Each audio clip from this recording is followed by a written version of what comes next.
So this just keeps getting more and more interesting. If any of you haven't seen um, Professor Doom video, his newest video um, about what's going on in Oregon, um, where he discusses how he had uh, spoken on the phone with the sheriff from the next county that they were Lavoy and them were supposed to be meeting. He had an interview with Brandon Kernis from the Pacific Patriots Network, and he did his analysis of uh, Mark McConnell's and Shawna Cox's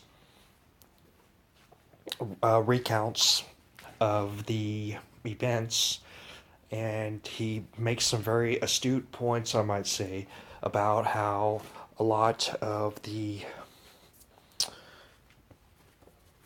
account given by Mark was in fact sounded very, very much like law enforcement terminology, and Shawna Cox's account was just blah blah blah nonstop, nonstop, nonstop, and it sounded legit. And I watched his video, and I totally agree with him. All right, I've been supporting these guys on their movement. I haven't agreed with everything 100%, but I definitely think that something needs to be done, and something is better than nothing. But this is something that's just too damn weird. What the hell kind of coincidence is this? Man who died inside a Kanab building is son-in-law of Oregon standoff arrestee, right? The man who died Friday in a burning building in Kanab has been identified by family members as 37-year-old Logan S. Brown. Brown is the son-in-law of Shawna Cox, one of the protesters arrested during the standoff at the Mallard National Wildlife Refuge in Burns, Oregon, according to Don Cox, who is Shawna Cox's husband. So, you're telling me she gets out of jail, right? And here we are, and everybody's thinking McConnell sounds like a cop. Or it's not just that McConnell sounds like a cop, but his account of events compared to everybody else, especially since the video has come out, he didn't come off sounding too good. But you're telling me now Shawna goes in and she's already out and she's giving her story, and then lo and behold, her son-in-law just coincidentally burns to death in a fire? Are you kidding me? That's gotta be the greatest coincidence of all times, right?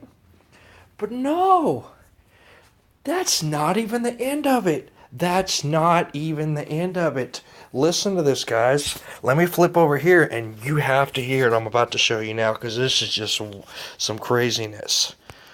All right, hold on. Here we go. You have an appearance tomorrow, don't you? No, I have to go back and see the attorney. We're going back to the court because when I was released, they did not give me the terms and conditions or whatever. They gave me nothing. I didn't sign that's where I was going with this. I didn't know anything. They just kicked me out. They could end up telling you that you're gag ordered and you can't speak to the media anymore, correct? I'm sure they're going to say that to me. Well, I'm not sure. I don't even know because they didn't tell me anything, so I didn't know. Other than, here's one thing they did tell me. They did tell me that I had to get all the guns. They called my husband and said I had to have all the guns out of our house if I came home, and that they had to go somewhere else. So that day, my husband had taken them to my daughter's house and put them in their big office, their shed, their building they have there, construction building. And my son-in-law was in that building that night working on his backhoe, and he fell asleep in the chair by the wood stove. And for some reason, after the family went up to the house, and with the little children, my daughter and the little kids, somehow that thing caught on fire and exploded and burned down the whole shop with her husband in it. And she got there, and all my guns and bullets were blowing. It was awful. It was awful. She couldn't get in the building. So now he's killed. I'm trying to get home. They call me back and say, you got to get back here. They didn't put this ankle bracelet or something they were supposed to put on you. They didn't do it, and I was torn in half.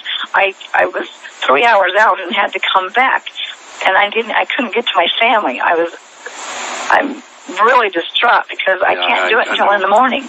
So in the morning, I have to go back there, and they're going to give me terms and conditions and whatever. I don't know. Let me ask you a real pointed question here. Did anyone inside the vehicle or did Lavoie do anything to warrant being shot at? What do you mean by that? Did he do anything? In other words, from the law enforcement perspective, they're going to come out with, they're going to spin the narrative, as you know. Okay? From your perspective, did Lavoie deserve to be shot? Did he act in a threatening manner? Absolutely not. Okay, so I've let that play long enough. Now, look. Once again, she sounds pretty honest, but at the same time, I gotta say, and I'm just being, giving you my own opinion,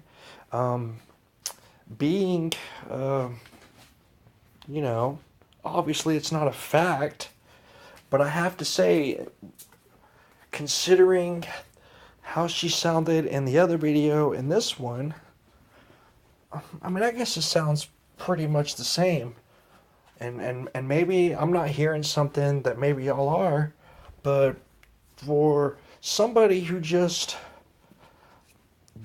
witnessed Lavoie Finicum get murdered, all right, and then to get out of jail somehow and find out that the place where you took, because that's what she said, I took my guns to my son-in-law's house and he fell asleep and it blew up and all my guns and bullets were blowing up everywhere.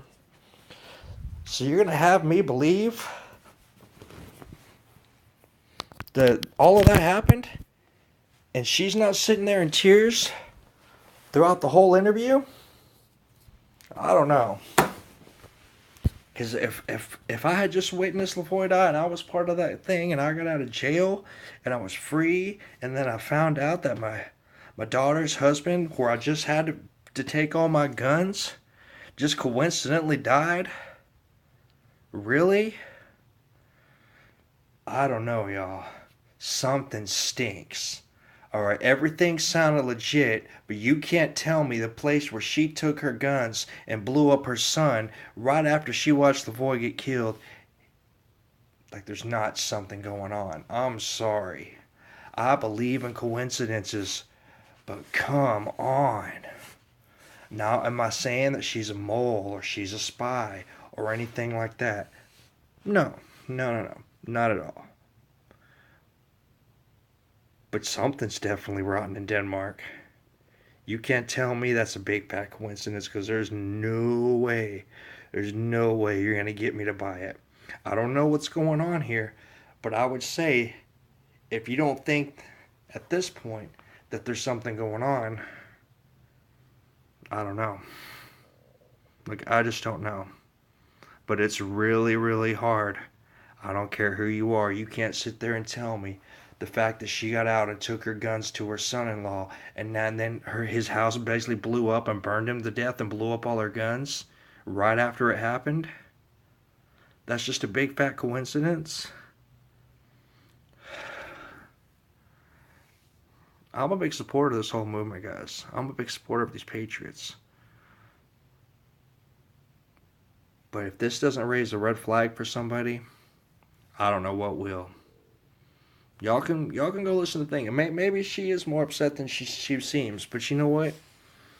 If all that crap had happened to me in like a 24, 48 hour period, I don't care who called me.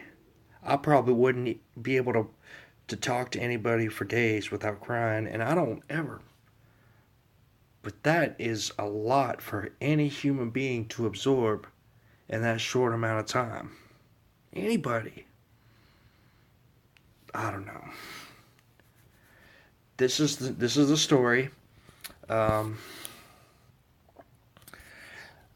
can you can go over here. You can check out a Clansinger Hands site. You can also go over here and you can check it out on the Salt Lake Tribune. And I also went over here and where's it at? Oh, now I can't find it. But I actually went and looked. I'll actually pull it up with you now so you guys can see right here. I haven't actually called this place, but this, according to the address that was on that thing, that was the address brought up this, which is the name of his sanitation company. I'll pull it up right here.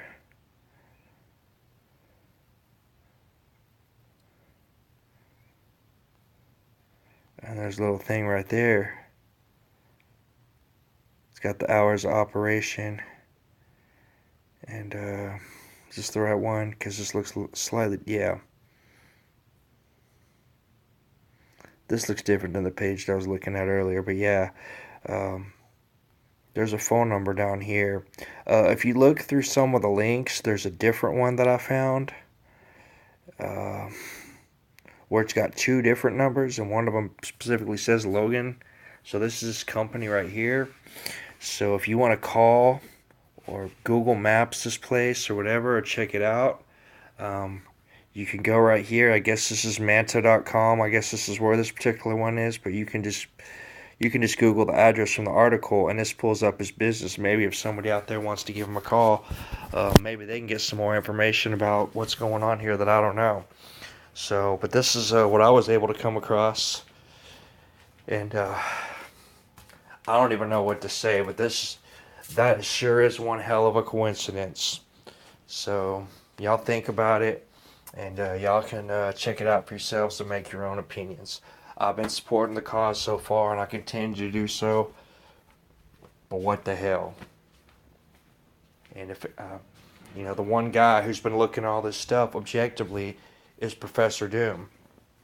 And I'm assuming when he made his video, which was an excellent video, this didn't come up.